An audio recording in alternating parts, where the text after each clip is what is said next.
সাবজয়ী নারী footballer Rituparna চাকমার cancer আক্রান্ত মা ভুজপতি চাকমার পাশে দাঁড়িয়েছেন বিএনপির ভারপ্রাপ্ত চেয়ারম্যান তারেক রহমান। বুধবার তারেক রহমানের নির্দেশনায় কেন্দ্রীয় বিএনপির সিনিয়র যুগ্ম মহাসচিব ও আমরা বিএনপি পরিবারের প্রধান উপদেষ্টা অ্যাডভোকেট রুহুল কবির রিজভীর নেতৃত্বে রাঙামাটির কাউখালী উপজেলার ঘাগড়া ইউনিয়নের প্রত্যন্ত পাহাড়ি গ্রাম মগাছড়িতে ঋতুপর্ণার বাড়িতে যান একটি প্রতিনিধি দল।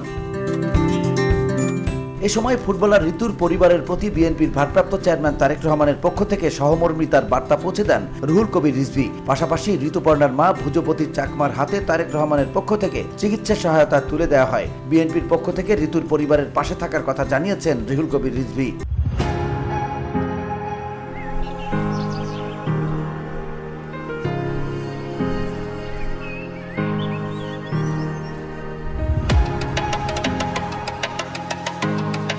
এদিকে মায়ের অসুস্থতার সময় পাশে থাকার জন্য সবার প্রতি কৃতজ্ঞতা প্রকাশ করেছেন ঋতুপর্ণা চাকমা। গতকাল এক ফেসবুক বার্তায় তিনি লেখেন, এই কঠিন সময়ে আমার এবং আমাদের পরিবারের পাশে থাকার জন্য আপনাদের সবাইকে ধন্যবাদ জানাই। আপনারা যেভাবে আমার মায়ের স্বাস্থ্যের খোঁজ নিয়েছেন সেটি আমাদের জন্য এক আশীর্বাদ।